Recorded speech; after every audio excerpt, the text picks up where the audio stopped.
Unajua juzi, nilikuwa naongea na rafiki yangu mwingine. Tukisema vile medicine, kuna hierarchy.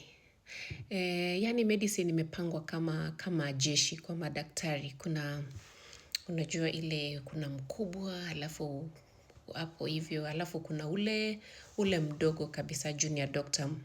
Mwenye amemaliza medical school the other day ako intern. So inakuanga pecking order mpaka saa zingine ukiwa the most junior doctor, yani unahisi ni kama hakuna mtu anakurespect, hakuna mtu anakuvalue, especially ukiwa intern. Yani hata kwa ward unauliza tu, where is the intern? Intern hajafanya hii, intern haja discharge mgonjwa, intern haja clerk mgonjwa. Yani unahisi tu ni kama yani hakuna mtu hata anaona value yako. Ukiwa intern ama ukiwa medical officer. So medical officer is like the junior rank pale chini. Na unajua in Kenya iyo hierarchy inaweza lete mashida hapa na pale mpaka ile yani medical officers wana feel ni kama wale watu wako on top sasa ni consultants, wale wamesharudi shule kufanya masters, maybe masters in surgery amekuwa consultant surgeon, masters in internal medicine ni consultant physician, ama masters in pediatrics unakuwa pediatrician, wengine wanaenda public health. So kwa medicine the more masomo unaongeza, the more superior you feel, and saa zingine wale wadogo yani you feel like kuna ile disconnect. So hiyo ilikuwa mimi in 2014. Nilikuwa medical officer. Niliamka tu siku moja nikisema mimi nimechoka kukuwa medical officer. Medical officer is like junior officer. Hata kama umekuwa medical officer for 10 years, by the way, kama the much you can be called ni senior medical officer, but hiyo tu ni Kenya. In these other countries, as a medical officer you can still make a lot of money, make a decent living, make investments in they are called GPs uku maju, and it's not really a problem, not so much of a problem. But in medicine hiyo ranking inaletanga problem, yani mpaka ukiwa mtu wa chini unaanza kupata low self-esteem. That was me in 2014. So 2014 nilikuwa nimechoka kabisa kukuwa medical officer. So nilikuwa natafuta kila njia nirudi back to university, nisome master of medicine in something. Na hiyo wakati nilikuwa nimeamua nataka kufanya internal medicine because I really loved complex chronic diseases management and stuff like that. Things like diabetes, high blood pressure. So inabidi where I work you have to have initially walikuwa na sponsor medical officers warudi kusomea masters, alafu unafanyiwa kitu inaitwa bonding. Yani bonding ni ile ukimaliza masomo lazima ukuje uwafanyie kazi for a number of years and then now you can leave to go. So ilikuwa inabidi ukishafanya 2 years, which nilikuwa nimesha qualify. I had been an MO for more than 2 years. Then you apply to the program you want and then you must be selected, upite ndio sasa upeleke hiyo barua uende uombe sponsorship. So nilikuwa nimeapply Moi, nikafanya exam, the necessary exam before entry exams for Master of Medicine in Internal Medicine, na nikapata admission letter. Sasa ilikuwa the next step ni kutafuta sponsorship by my employee. But unlucky for me, my supervisor, who was also a doctor by the way, did not like me so much. Nilikuwa nimekwaruzana na yeye hapa na pale. So nilikuwa najua tu ni kubaya, anaweza kosa kunitetea, but niliweka roho juu, nika apply for that sponsorship. Nikaambiwa sikupata. They told me hatuwezi kukupeleka shule. Nikakuwa discouraged, so heartbroken. Nikarudi tu kuendelea kukuwa medical officer. Then the following, I applied twice anyway. Ikakuwa rejected. Na mwenye ana reject ni hata haifiki kwa top management kule juu. Watu wana reject ni watu wako chini who are not even who are supposed to be understanding of it, because those are the people you work with mostly. But there wasn't really a good reason why they were rejecting my application for sponsorship.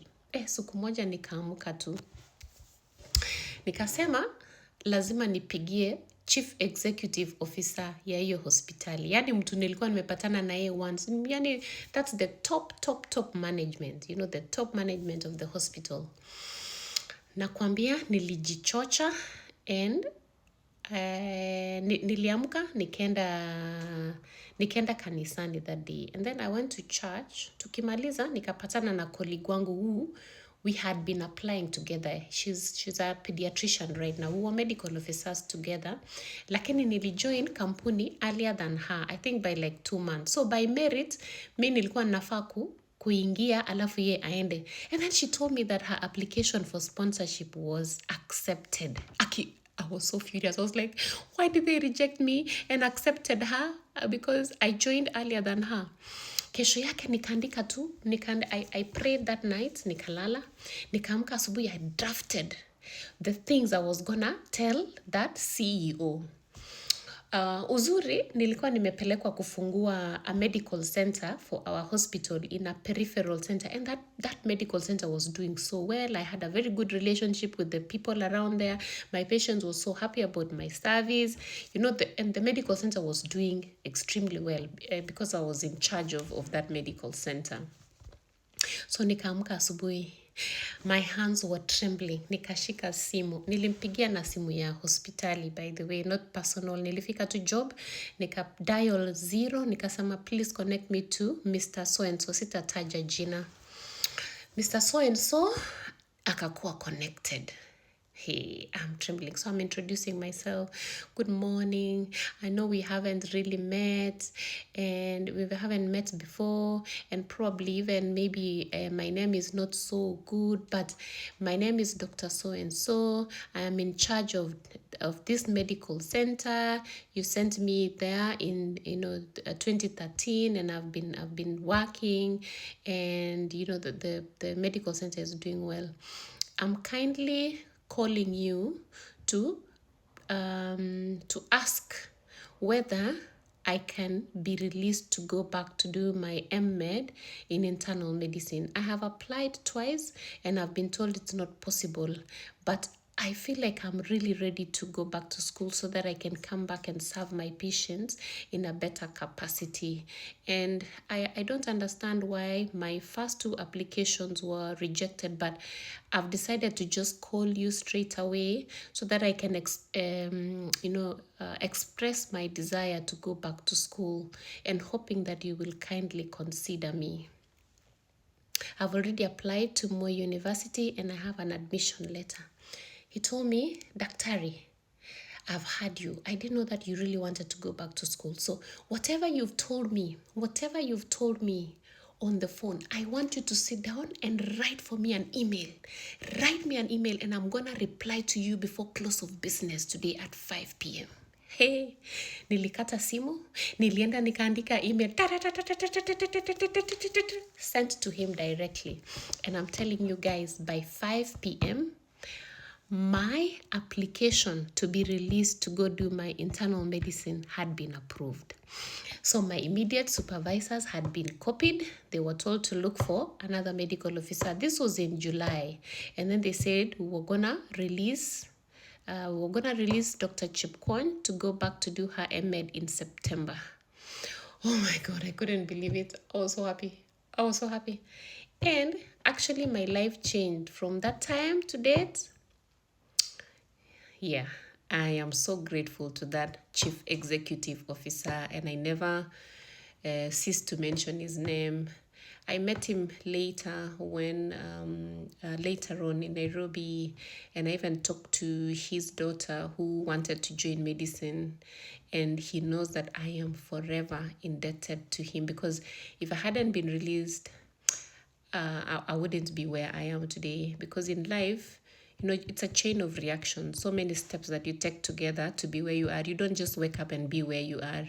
You must take small steps. Sometimes very big steps to be where you are. So if you need to advocate yourself, please do so. Nobody else will see what you want so bad apart from yourself. You know what you really want, and you need to take that phone call and call that person. Advocate for yourself every single day. Wake up advocating for yourself. Go to bed advocating for yourself. Be your own advocate. Don't wait for anybody else.